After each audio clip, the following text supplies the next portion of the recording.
Okay, is it recording? Yeah. All right. So first things first, I want to apologize to my subscribers for this video because it's not my usual content. Usually, obviously, my channel is dedicated to my music, my records, and my tours and things like that, and songs and live streams and all that kind of thing. This is nothing to do with that. I just needed somewhere to put this video so I could share it, and I decided to put it on my channel. I'll get back to that at the end of the month. I'll be doing another live streaming concert, which went really well last month. So I'll do another one of those, and I'll get back to the normal stuff ASAP. But for now, this is me messing around with vowels, with voice acoustics. Um, First thing I'll say is that obviously I'm quite sure this has been done by 1,000 people and their dogs. Anyone who's into vocal acoustics, I'm sure, have done this.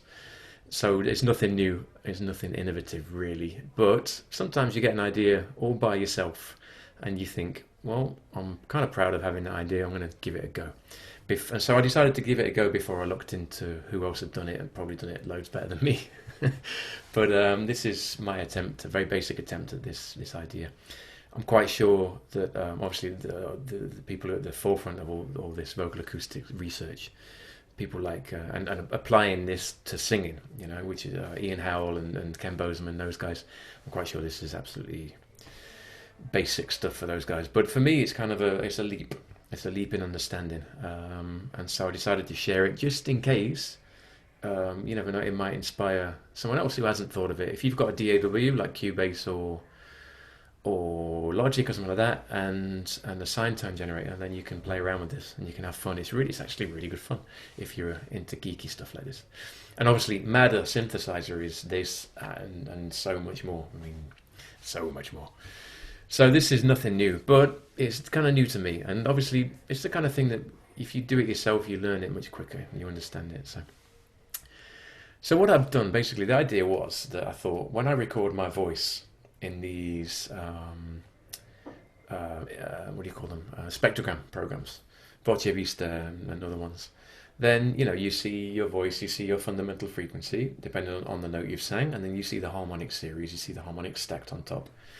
And with Voce Vista, you can filter, so I can listen to each harmonic on its own, and, you hear these nice, sweet, very pure sine tones, almost, coming from your voice. And I thought to myself, well, what would happen if I stacked a load of sine tones on top of each other in a harmonic series, depending on the note that I decided, and then by attenuating, pulling out different harmonics, could I create vowels? That was my thought, basically. The idea of trying to kind of synthesize, simulate the vocal tract as an attenuator. The idea that that frequencies are attenuated, not boosted. So by pulling out different harmonics, can I get vowels without boosting other stuff? Changing the relationship between the harmonics, basically. And so this is what happened. This is how it turned out. So basically, here I've got on each track a sine tone generator, 440 fundamental frequency, A4. It's A4, right? Yeah.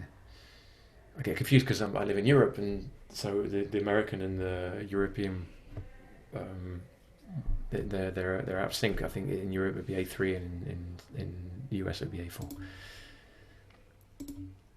880 would be my second harmonic.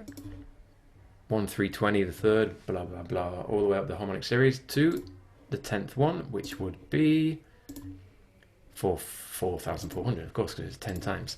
The reason I chose A440 is because I didn't want to choose a lower note, because it would mean that before I got to any of the higher frequencies, I would have a whole load of harmonics, so I'd have loads more tracks to deal with. I wanted to keep it simple, so I thought I'd choose something a bit higher up. Not too high that I'm losing the low end, but high enough to, within 10 harmonics, I could get to some pretty high frequencies. So I'd only have to deal with 10. So that's what I did. 440 seemed like a good note to deal with. And then that was it. So the first thing I noticed was I really started to get to grips with Ian Howell's idea of spectral tone color after reading his thesis and being completely bamboozled, and then slowly but surely getting to grips with it. By doing this, I really started to notice what he's talking about, which is it's impressive stuff. What I did notice was, the way I created the vowels was um, more or less with an idea of kind of where the first and second form would be in each vowel, so I could kind of get an idea of what I needed to take out and leave in. But a lot of trial and error, a lot of just hearing and listening and trying stuff over and over again. But what I did start to notice was my first track here, my fundamental, definitely had a ooh kind of vibe to it. And then as I kind of got up, worked my way up in pitch, then I started to notice different vowel colours. The second harmonic for 880 had more of a kind of O. Then this third one was more of a R, and then we started to get to A, and then E, and then E, and then very bright E's at the top. So just having that in mind, I could start to sculpt these vowels a bit better. You know, I think, okay, I'm going to do an air vowel, so I'm going to need some of this stuff in there. The E vowel, well, I'm going to want the really high stuff, definitely some ooh, because you know I know that the E vowel has a very strong ooh undervowel to it. Maybe take out some this. So just started to really get it in my head, this idea of the spectral tone color, and just for that, this exercise was worth it. Just for that, just to really get to grips with that. So I'll just get to it. First of all, this is what it sounds like flat. So all the tones sound at the same volume all together. There you go. I'm not quite sure what vowel that is. Kind of like kind of twangy. Maybe that's what twang is. It's all these tones playing at the same time.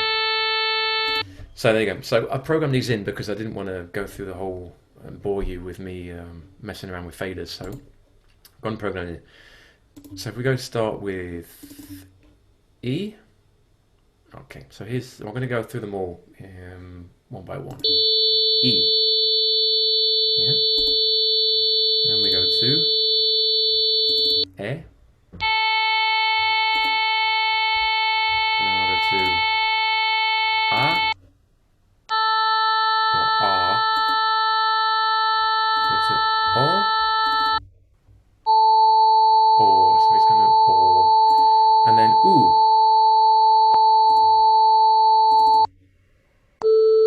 Ooh, it's very fluty. Ooh.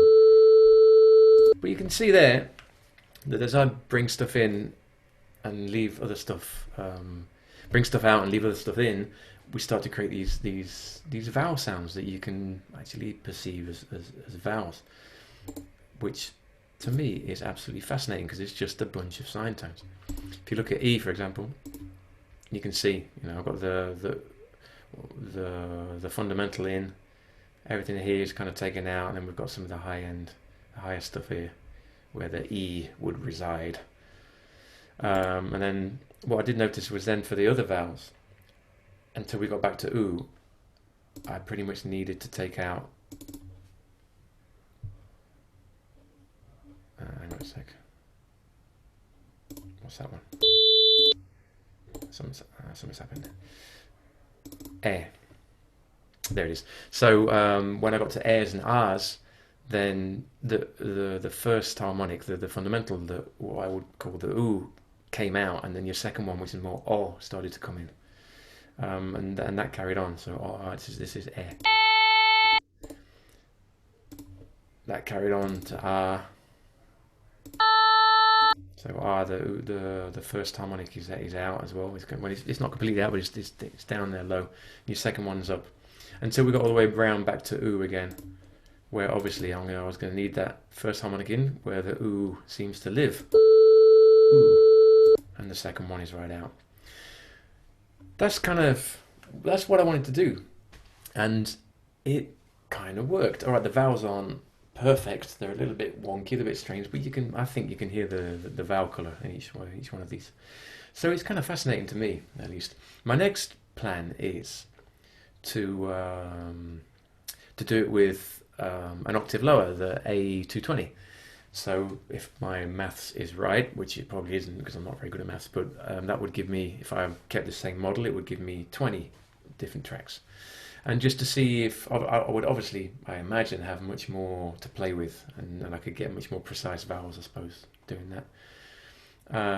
And maybe the vowels would sound a little more realistic. Also, having the lower frequencies, I would have more ooh and oh in the sound, so I could get the oohs and ohs a little bit easier, I'd imagine. This is all just speculation, but that's what I'd imagine. So that's it. I just wanted to show that bit of fun. And if you hadn't thought of doing it, and if you do have this equipment on your computer, then give it a go, because it's really, really good fun, and it's quite astounding, I think. All right, so I hope that was entertaining, at least.